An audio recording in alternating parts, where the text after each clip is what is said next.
(1971년 12월 7일) 뉴저지주의 아주 부유하고 평온한 마을 웨스트필드였어요. 유난히 매서운 겨울 칼바람이 오깃을 파고들던 날이었죠. 마을 중심부인 힐사이드 애비뉴 431번지에는 저택이 하나 있었는데요. 방이 무려 19개나 되는 거대한 빅토리아풍의 대저택, 이름도 우아한 브리즈 놀이였습니다. 이 동네에서도 가장 눈에 띄는 화려한 집이었죠. 근데 이 아름다운 저택은 벌써 한 달째 기묘한 침묵에 잠겨 있었어요. 이상한 점은 또 있었습니다. 집 안의 모든 전등이 낮이나 밤이나 환하게 켜져 있었거든요. 주인의 인기척은 전혀 없는데 불은 절대 꺼지지 않는 집. 시간이 흐르면서 켜져 있던 전구들이 하나씩 수명을 다해서 툭툭 꺼지기 시작했습니다. 저택은 서서히 아주 기괴한 암흑 속으로 잠겨 들어갔죠. 결국 이 섬뜩한 풍경을 견디다 못한 이웃들의 신고로 경찰이 출동을 하게 된 거예요. 현장에 도착한 경찰들이 현관문을 두드렸지만 문은 굳게 닫혀 있었습니다. 결국 경찰관들은 불이 꺼진 어두운 지하실로 돌아가서 잠기지 않은 창문을 통해 조심스럽게 집 안으로 진입했어요. 창문을 넘어서 집 안으로 발을 들이는 순간 경찰들을 덮친 건 뼛속까지 시리는 극한의 추위였습니다. 그리고 곧이어 도저히 숨을 쉴 수 없는 지독한 악취가 밀려왔죠. 범인이 시신이 부패하는 걸 최대한 늦추려고 한겨울인데도 보일러를 끄고 집안 온도를 최저로 낮춰뒀던 겁니다. 집안은 말 그대로 거대한 냉동고가 따로 없었죠. 근데 그 얼음장 같은 암흑 속에서 수사관들의 등골을 서늘하게 만든 게 하나 더 있었어요. 바로 소리였습니다.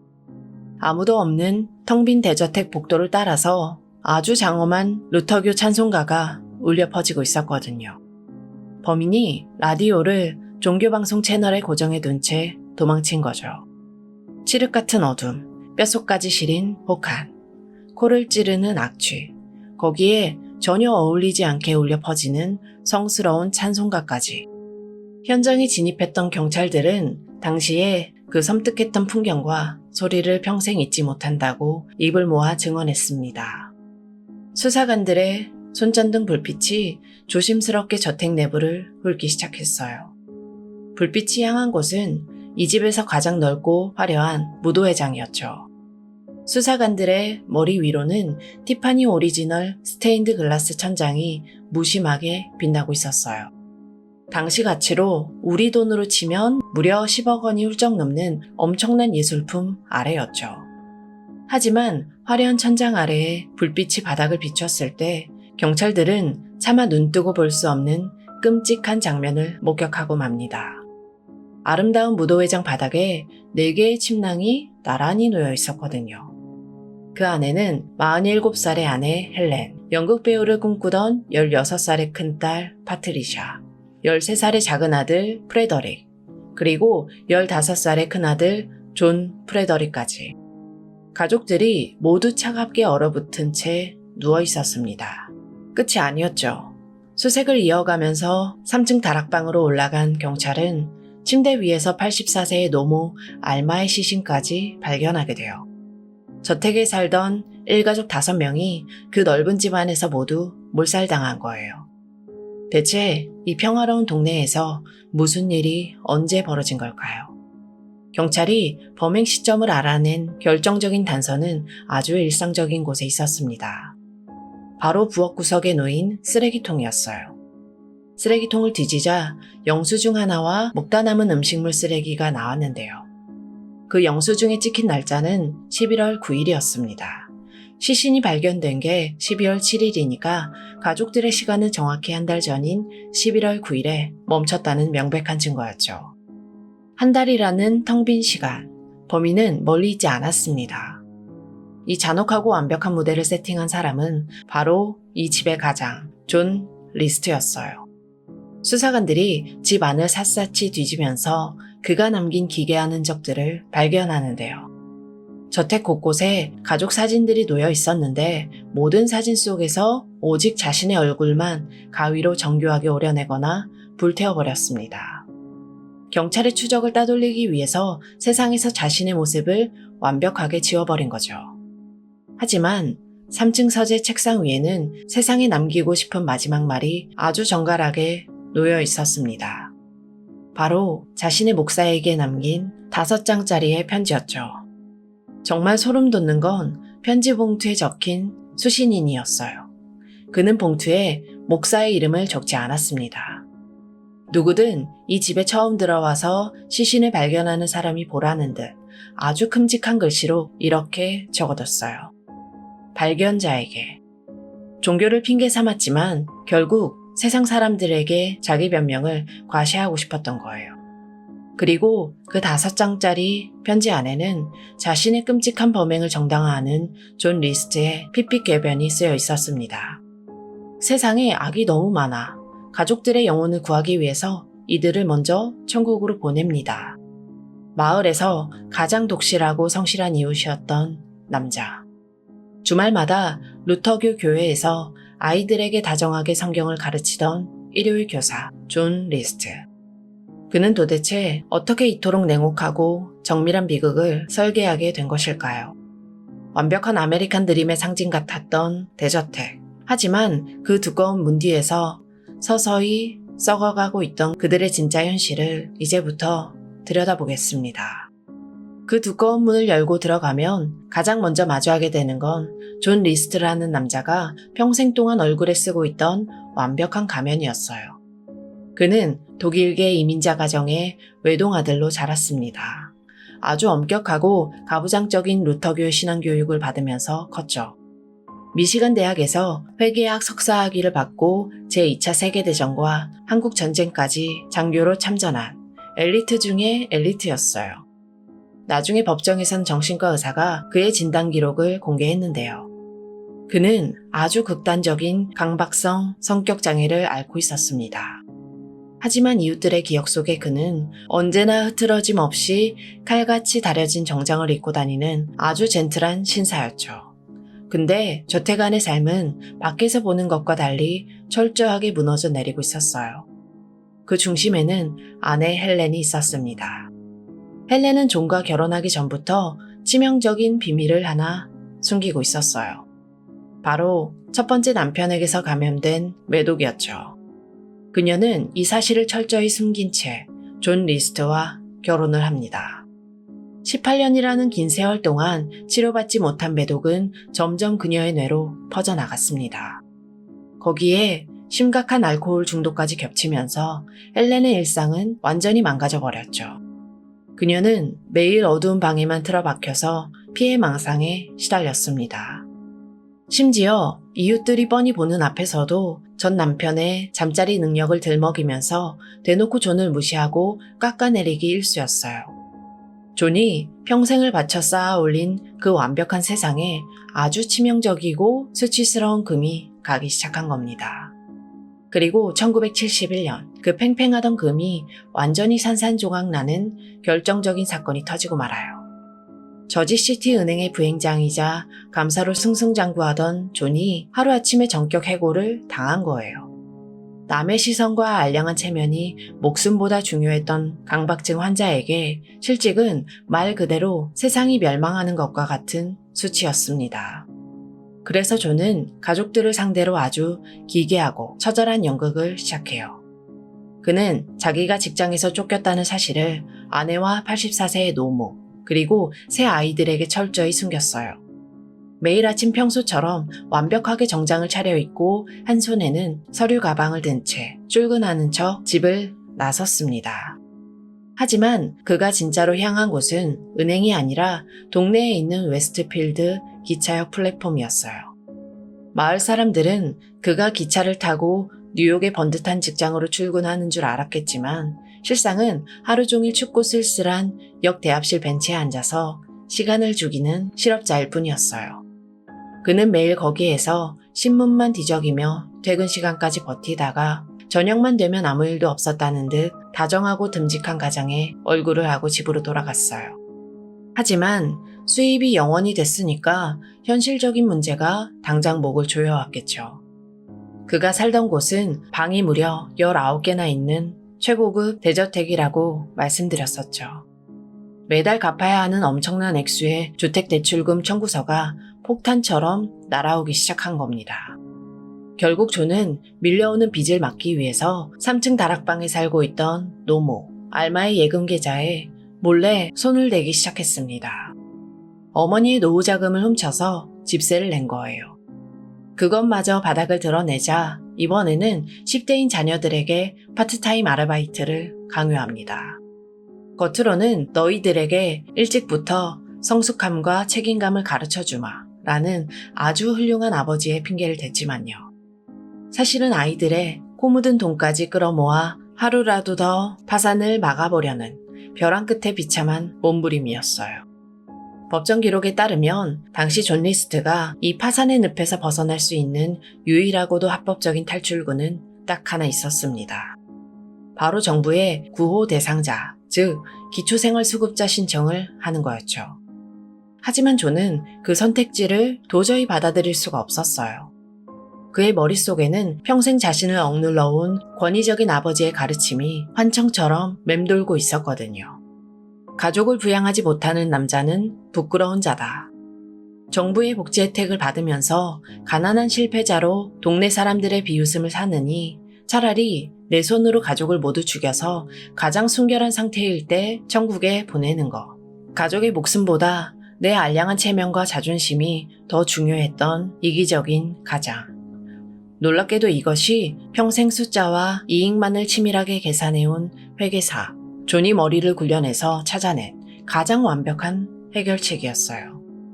파산이라는 현실의 수치심을 끝내 견디지 못한 남자는 마침내 자신의 일그러진 자존심을 지키기 위해 피비린내 나는 살인 시간표를 짜기 시작합니다. 평생 단 한 번의 오차도 허용하지 않았던 회계사 특유의 계산법으로 말이죠. 그는 가족들의 마지막 날을 아주 세부적으로 그리고 잔혹하게 분할했어요. 그 잔혹한 시간표가 드디어 실행된 건 1971년 11월 9일 화요일 아침이었어요. 웨스트필드 마을 전체에 자욱한 가을 안개가 짙게 깔려있던 날이었죠. 사실 존은 이미 몇 주 전부터 아주 치밀하게 이날을 준비해왔습니다.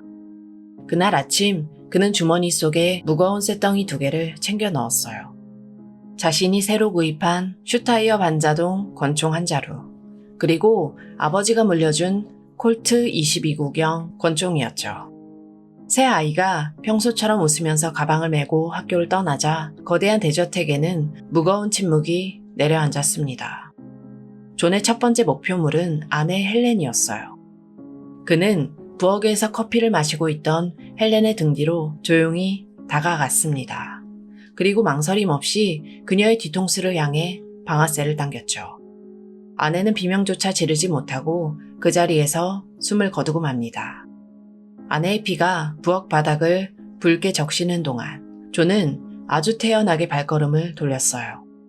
곧장 3층 다락방으로 올라간 거죠. 거기에는 84세의 노모, 알마가 침대에 누워 쉬고 있었습니다. 그는 평온하게 눈을 감고 있던 어머니의 얼굴, 정확히 왼쪽 눈 윗부분을 조준해서 그대로 사살했어요. 그렇게 오전에 끔찍한 살인이 끝나고 오후가 되자 학교에 갔던 아이들이 하나둘 집으로 돌아오기 시작했습니다. 먼저 현관문을 열고 들어선 건 연극 배우를 꿈꾸던 16살의 딸 파트리샤와 13살의 작은 아들 프레더릭이었죠. 어두운 현관에서 숨죽여서 매복하고 있던 존 리스트. 그는 두 아이가 집 안으로 발을 디디는 바로 그 순간 뒤에서 차례로 아이들의 머리에 총을 쐈습니다. 아주 차갑고 기계적인 단 한치의 오차도 없는 살인이었죠. 불과 몇 시간 만에 자기 손으로 4명의 가족을 연달아 죽인 남자. 근데 이 남자가 직후에 한 행동을 보면 정말이지 인간이 맞나 싶을 정도로 기가 막힙니다. 피비린내 진동하는 그 집안에서 아주 태연하게 부엌으로 가서 자기 혼자 먹을 점심 식사를 차려 먹었더라고요. 4명의 시신을 방치해 둔 채로요. 식사를 마친 뒤에는 차를 몰고 시내은행으로 향했습니다. 자신과 어머니의 계좌에 남아있던 돈을 모조리 인출하고 계좌를 깔끔하게 폐쇄해버린 거예요. 그러고 나서 향한 다음 목적지는 더 소름 돋아요. 바로 큰아들 존 프레더릭이 다니는 웨스트필드 고등학교였거든요. 그는 학교 운동장 관중석에 앉아서 15살의 큰아들이 땀 흘려 뛰고 있는 축구 경기를 끝까지 지켜봤습니다. 경기가 끝난 후에는 아들을 자기 차에 태워 다정하게 집으로 데려왔죠. 하지만 집 안으로 들어선 큰아들은 공기부터가 뭔가 끔찍하게 잘못됐다는 걸 본능적으로 직감했습니다. 아버지가 자신을 향해 권총을 겨누자 15살의 소녀는 순순히 죽음을 받아들이지 않았어요. 살기 위해서 아버지를 상대로 아주 격렬하게 저항하면서 사투를 벌였던 거예요. 그 치열한 몸싸움 과정에서 존의 슈타이어 권총에 오발 사고가 났습니다. 총알이 빗나가자 존은 주머니에 있던 또 다른 무기, 아버지가 물려준 콜트 22구경 권총을 꺼내들었어요. 그리고 친아들을 향해서 무차별적인 사격을 가했죠. 나중에 부검 결과를 보니 큰아들의 몸에서는 무려 10발의 총탄이 발견됐습니다. 사건 현장 방안 곳곳에는 그날 부자가 벌였던 격렬한 사투의 흔적, 수많은 오발탄 구멍들이 선명하게 남아 있었습니다. 가장 끔찍하고 처절했던 마지막 살인까지 마친 존은 본격적으로 현장을 정리하기 시작했어요.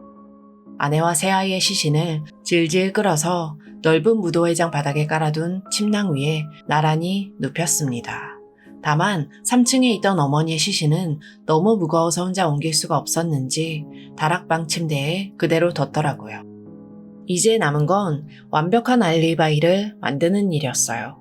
그는 우유와 신문, 우편 배달을 전부 중단시켰습니다.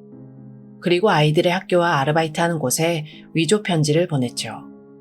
노스캐롤라이나에 계신 외할머니가 많이 편찮으셔서 아이들이 몇 주간 다녀와야 합니다. 근데 여기에서 정말 등골이 서늘해지는 사실이 하나 더 있습니다. 원래 이 무렵에 진짜로 헬렌의 어머니, 그러니까 존의 장모님이 이 저택에 오기로 되어 있었거든요. 하지만 몸이 갑자기 아파서 방문을 취소했던 거예요. 나중에 체포된 존은 경찰에게 아주 담담하게 이렇게 진술했어요. 만약 장모님이 예정대로 그날 우리 집에 왔다면 그녀가 나의 6번째 희생자가 되었을 겁니다. 눈 하나 깜짝 안 하고 이런 말을 내뱉는 남자. 이웃들이 누구도 의심하지 못하게 모든 흔적을 지운 그는 자신의 차를 몰고 뉴욕 JFK 공항으로 향했습니다. 그곳 주차장에 보란듯이 차를 버려뒀죠. 경찰이 자기가 비행기를 타고 해외로 도망쳤다고 믿게 만들려고 아주 교묘하게 머리를 쓴 거예요. 수사의 혼선을 주려고 아주 작정을 한 거죠. 차를 버린 존은 공항을 빠져나와 기차를 탔어요. 그리고 미시간을 거쳐서 콜로라도를 향해서 유유히 증발했습니다.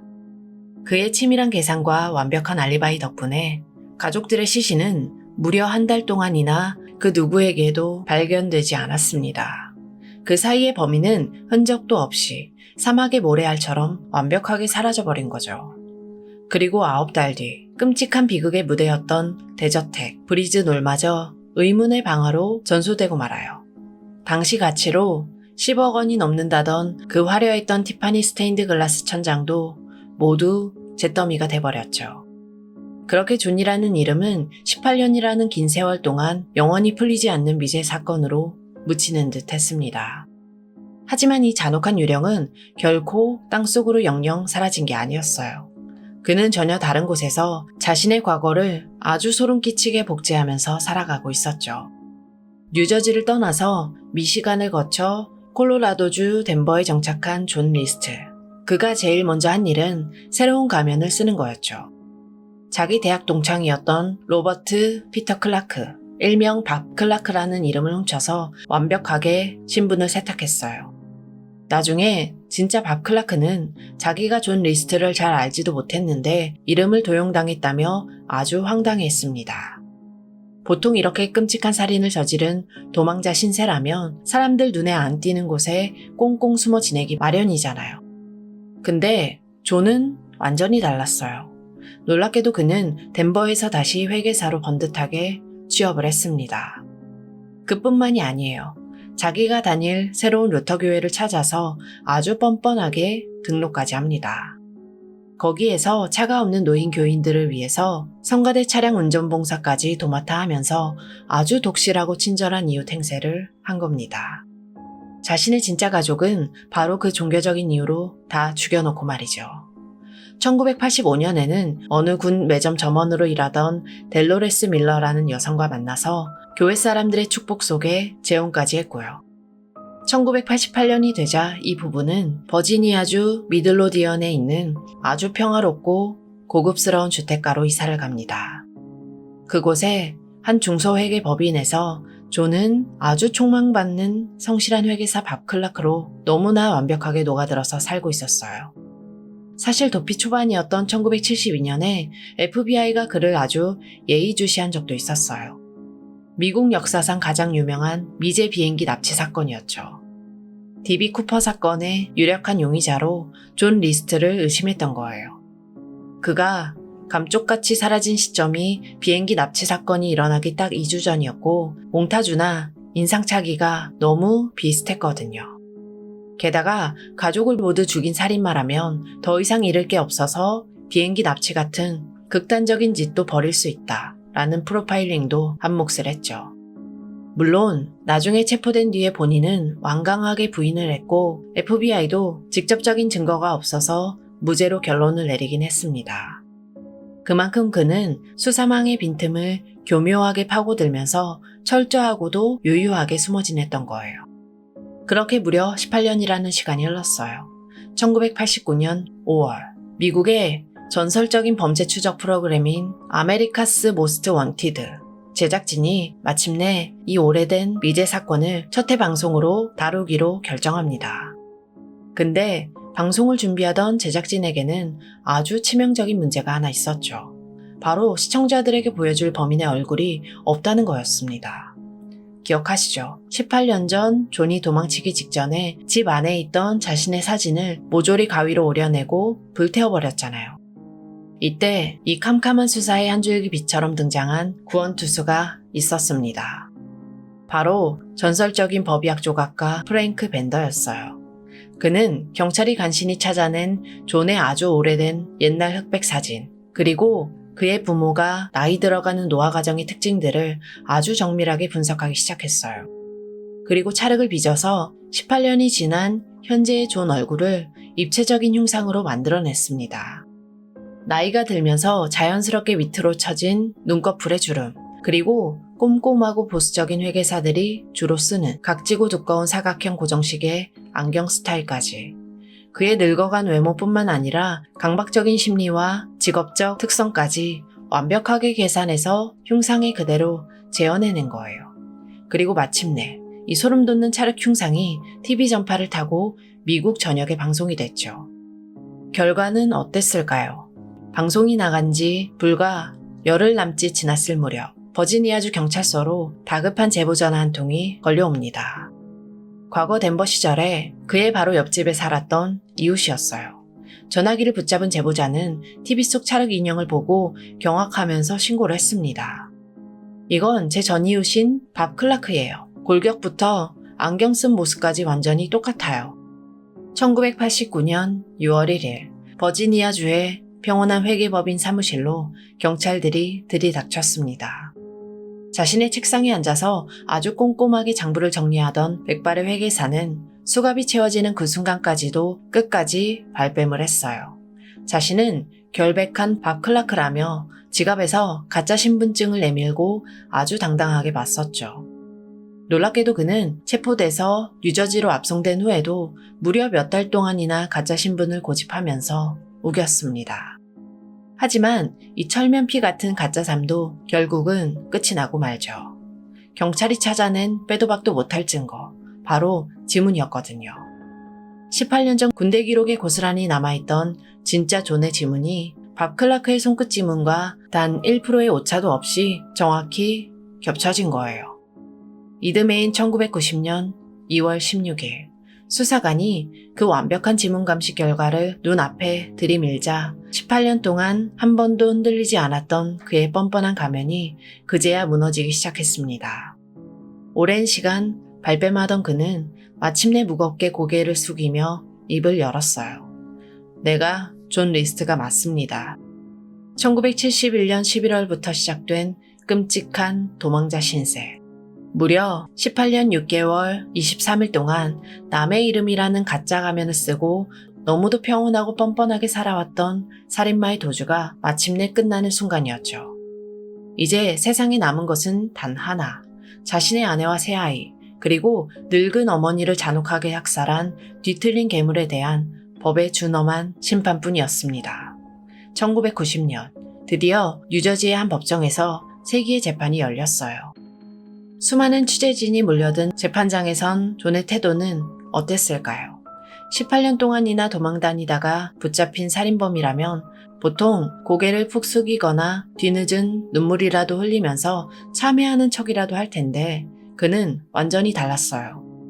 아주 꼿꼿하게 고개를 치켜들고 자신의 끔찍한 범행을 정당화하기 시작했습니다. 그의 변호인은 존이 과거 제2차 세계대전과 한국전쟁에 참전하면서 심각한 외상 후 스트레스 장애, 즉 PTSD를 앓고 있었다고 주장했어요. 끔찍한 전쟁 트라우마 때문에 이성을 잃은 심신미약 상태에서 벌어진 비극이라는 거죠. 하지만 검찰은 이 비겁한 변명을 단호하게 박살냈습니다. 정말 심신미약 상태였다면 어떻게 범행 몇 주 전부터 치밀하게 권총을 새로 구입할 생각을 하겠냐고요. 게다가 우유 배달을 취소하고 아이들 학교에 보낼 위조 편지까지 미리 다 써놓을 수 있냐는 거예요. 검찰은 그가 남긴 핏빛 흔적들을 하나하나 짚어가면서 이 사건이 고도의 이성을 가진 철저한 계획범죄라는 사실을 완벽하게 입증해냈습니다. 궁지에 몰린 존은 여기에서 아주 뻔뻔한 궤변을 하나 더 펼칩니다. 범행 직후에 그가 서재 책상에 남겨두고 간 5장짜리의 편지. 그는 그 편지가 자신이 모시던 목사님에게 보낸 종교적인 고해성사이기 때문에 법정에서 불리한 증거로 쓰이면 절대 안 된다고 우겼어요. 하지만 판사는 이 어이없는 주장을 단칼에 기각했습니다. 편지 봉투에 목사의 이름이 아니라 큼직하게 발견자에게 라고 적어놨잖아요. 누구나 볼 수 있게 책상 위에 버젓이 열어둔 편지가 대체 어떻게 종교적이고 비밀스러운 고해성사가 되냐는 거예요. 1990년 4월 12일, 결국 그는 1급 살인 5개 혐의에 대해 모두 유죄 판결을 받았습니다. 그리고 이어진 선고 공판. 그에게 최후 진술의 기회가 주어졌지만 그는 마지막 순간까지도 전혀 반성하지 않았어요. 당시 내 정신 상태 때문에 일어난 일이며 나에게는 책임이 없다. 나에게 피해를 본 모든 이들에게 용서와 기도를 부탁한다. 라며 끝까지 책임을 회피했거든요. 이 철면피 같은 모습에 법원은 그에게 무려 5회 연속으로 이행되는 종신형을 선고했어요. 당시 뉴저지 법률로 계산을 해보면 그가 가석방 심사라도 한번 받아보려면 감옥에서 최소 124년 6개월을 살아야 했거든요. 살아서는 2번 다시 감옥 밖으로 나올 수 없는 사실상의 영구격리 판결이었던 겁니다. 놀랍게도 존은 이 판결에 대해서 불복해서 연방항소법원까지 찾아가 끈질기게 항소를 제기했지만 당연히 모든 주장이 기각당하고 말았죠. 그렇게 차가운 깜빵에 갇힌 그가 시간이 흘러 2002년에 유명 언론인 코니청과 옥중 인터뷰를 한 적이 있었어요. 그때 코니청이 아주 예리하고 뼈아픈 질문을 하나 던졌죠. 파산이 그토록 수치스럽고 괴로웠다면, 그리고 가족의 영혼을 구해서 천국에 보내고 싶었다면 왜 정작 당신 본인은 스스로 목숨을 끊지 않았냐고요. 존은 아주 담담하고 건조한 목소리로 이렇게 대답했습니다. 루터교 교리상 자살을 하면 천국에 갈 수가 없고, 그러면 천국에 있는 가족들을 다시 만날 수 없기 때문입니다. 자신의 손으로 가족들을 무참히 살해해놓고 끝까지 오직 자기 자신의 안위와 천국행 티켓만을 계산하고 있었던 거예요. 평생 숫자와 이익만을 따지며 살아온 회계사다운 아주 이기적이고 섬뜩한 민낯이었죠. 이 끔찍한 이기주의자의 결말은 어땠을까요? 그는 2008년 3월 21일 뉴저지 트렌턴에 있는 성프란치스코 메디컬 센터에서 폐렴 합병증으로 숨을 거뒀습니다. 감옥에서 죗값을 치르다가 맞이한 쓸쓸한 죽음. 그의 나이 82세였죠. 세상에서 가장 든든하고 안전한 울타리가 되어야 할 가정을 자신의 뒤틀린 자존심을 지키기 위해서 피로 물들인 남자. 종교라는 방패 뒤에 비겁하게 숨어서 가족의 미래를 통째로 지워버린 존 리스트. 그의 그 잔혹하고 오차없던 살인 계산법은 오늘날까지도 범죄 역사상 가장 끔찍하고 기괴한 비극 중 하나로 사람들에게 영원히 기억될 겁니다. 안타깝게 희생당한 피해자분들의 명복을 빌겠습니다. 지금까지 고요한 밤이었습니다.